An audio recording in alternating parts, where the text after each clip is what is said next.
cities.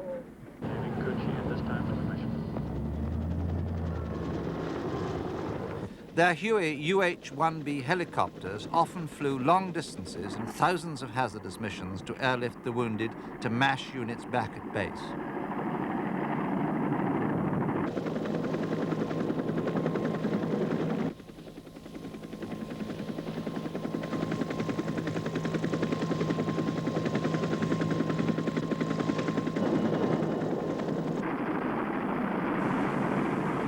The Douglas A-1E Skyraider was particularly effective when the target was clearly defined. This was Westy Westmoreland's war of attrition, designed to wear down the enemy.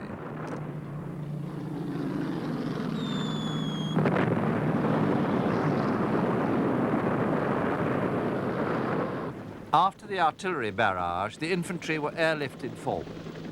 But the Americans often got a nasty surprise as Viet Cong or main force regulars emerged unscathed.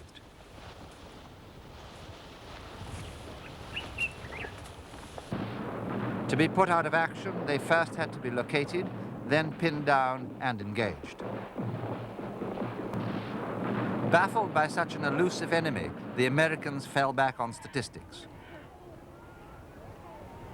After 6 weeks of engagements, the 1st Cavalry reported enemy casualties at over 1,300 dead, with more than 600 prisoners and suspects in custody. By mid-1967, the so-called crossover point had been reached, with Viet Cong casualties allegedly exceeding recruitment.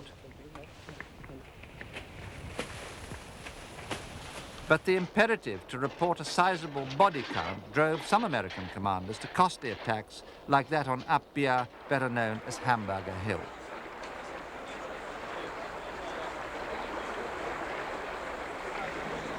Often the helicopters landed units behind communist lines, like these Special Force Green Berets. The communist tactic was to draw the Americans into a well-prepared defensive fire trap with camouflaged, deeply dug trenches and bunkers. Experienced American officers learned to avoid attacking unknown numbers of enemy troops in such positions.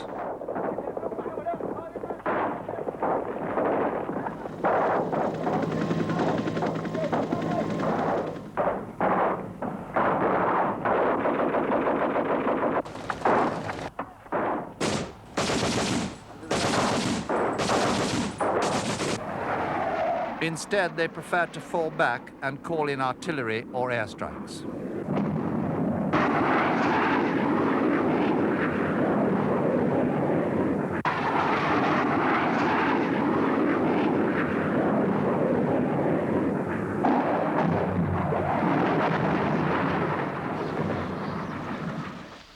The communists melted easily into the jungle cover, but initially lack of modern communications sometimes led them to adhere too rigidly to prearranged plans. But by and large, they simply disappeared into border sanctuaries where United States forces were forbidden to follow. More ingenious still were the tunnel systems, the most important being the Cu Chi complex west of Saigon. Search and destroy missions dominated the ground above, but safely hidden below were labyrinths that could conceal hundreds of troops. They served as a storage area, a springboard for surprise attack, and an assembly area for the offensive that turned the war. Even when discovered, much of any complex survived attempts to destroy it. Because the tunnels were made of laterite clay, which set like concrete, they were unaffected by the weather. And while surface attacks continued, guerrillas moved to the flanks to escape or mount a surprise counterattack. Booby traps included mines planted on the paths and sharpened bamboo poles and poisoned punji traps. These accounted for 1 in 10 of American deaths. The North Vietnamese said American troops were clumsy and vulnerable. Relaxation was rare, and life, compared to the Americans, was primitive with little socializing. Fresh food, especially, depended on the slenderest and most labor-intensive of supply lines, 4 porters for each man under arms. In August 1967, United States air power was allowed to strike at their route, the Paul Doumer Bridge. F-105 Thunder Chiefs were among several types of fighter bomber used against this target. Crossing the Red River, the bridge's road and rail arteries carried tons of supplies from China. The bombers usually turned into attack from the northeast, banking away over Hanoi's northern suburbs.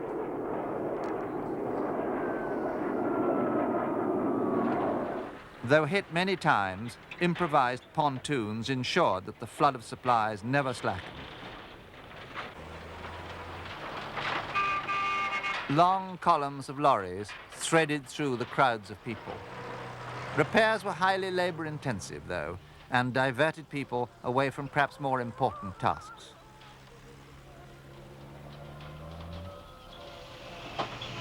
Further south, military materiel headed on to the most famous supply route of any war. The Ho Chi Minh Trail, sometimes a rain-sodden track, sometimes a road, always the much-used link between the north and its invading armies in the south.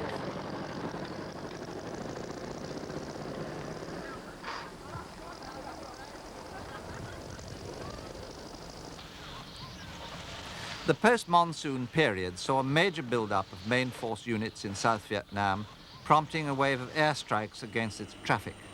The Americans didn't yet realize it, but this was the prologue to the decisive battle of the war, the Tet Offensive.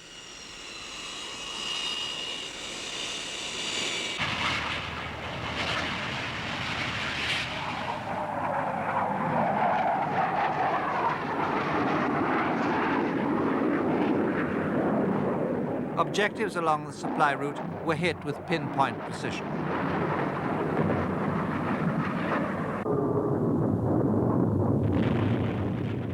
But the North Vietnamese build-up continued with major incursions into South Vietnam's central highlands, culminating in one of the war's bloodiest encounters, the Battle of Dak To. Outnumbered 6-1, the Americans hit back with sustained airstrikes. 7 battalions of reinforcements were airlifted in, and if the 3 weeks of fighting cost the Americans nearly 300 dead, they cost the North Vietnamese over 5 times as many.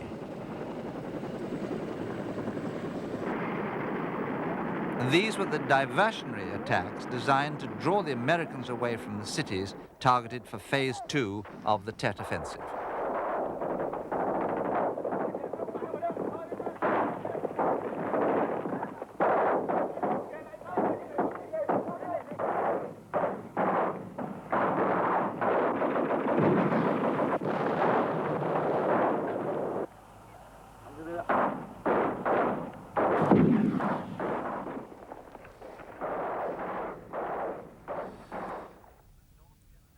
The Tet Offensive was North Vietnam's attempt to defeat the Americans by a surprise attack supported by a civilian uprising, spearheaded by regular divisions of the Viet Cong. From springboards along the Ho Chi Minh Trail, communist troops mounted assaults on Khe Sanh Air Base, the old imperial capital of Hue, and the modern capital Saigon, as well as other provincial capitals. The attack on Saigon was perhaps the most significant, revealing an ability to strike at the very heart of United States influence, its embassy. A suicide squad entered the compound, and though quickly eliminated, their exploit, seen on American television, shocked a nation lulled into believing its search and destroy tactics had rendered a major attack impossible. It turned Viet Cong defeat into victory.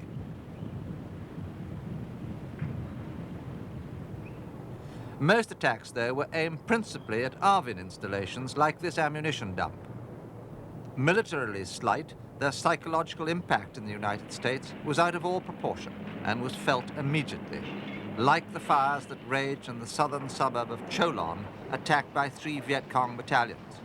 Altogether, 35 battalions, some 12,000 men, attacked targets in Saigon, and it was 5 weeks before all were cleared out of the city. They included the elite Viet Cong C-10 Sapper Battalion. ARVIN troops fought many brave actions during what was the Vietnamese most sacred holiday, Tet, the Lunar New Year.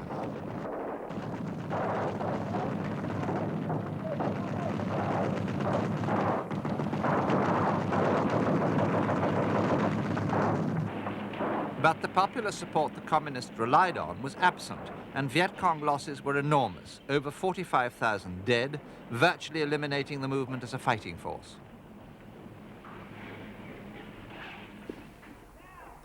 As the Americans brought their firepower to bear on the communists, the only surprise was that they had chosen to attack where United States forces were strongest.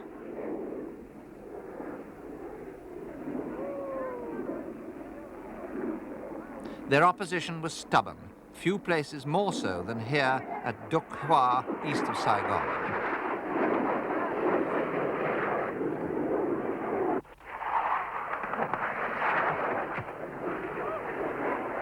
Even after napalm attacks, small arms fire continued to answer the armored cannon.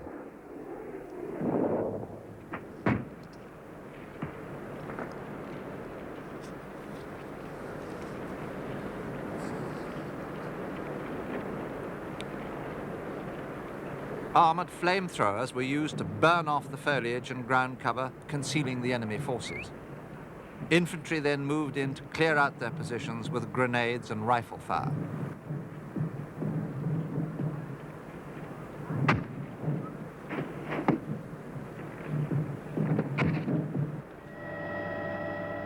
An island stronghold in the Mekong River was tackled by the Mobile Riverine Force, one of the few American units operating in the Delta.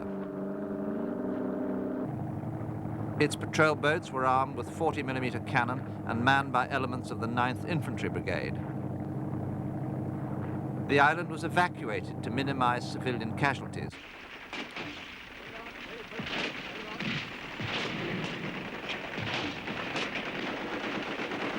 Although American firepower again crushed them here, the communists were unwittingly winning an overall strategic victory. Arvin assault craft on the Perfume River approached Hue. The Viet Cong now occupied the city. Hampered by poor communications, they demonstrated the rigidity that floored their operations by digging in instead of maintaining their offensive.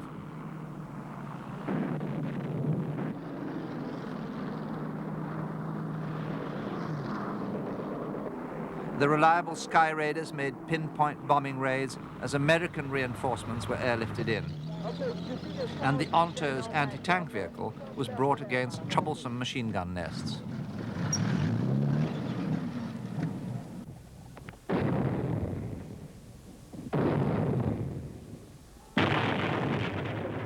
As reinforcements poured in, the pattern was set for the rest of the battle. 3 Marine companies began the street-by-street process of retaking the city. Every alley and street corner was a death trap. Being mostly young and inexperienced troops, the Americans took heavy casualties.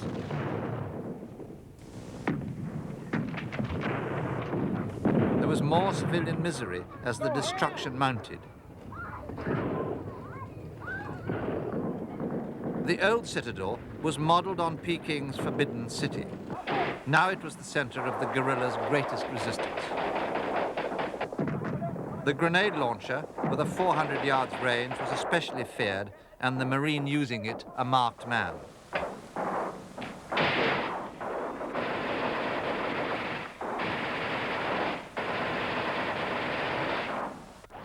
The canal bridge, blown by the Viet Cong, remained passable to American tanks as well as pedestrians.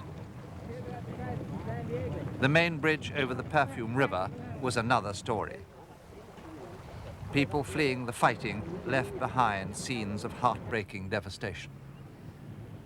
The Imperial Palace suffered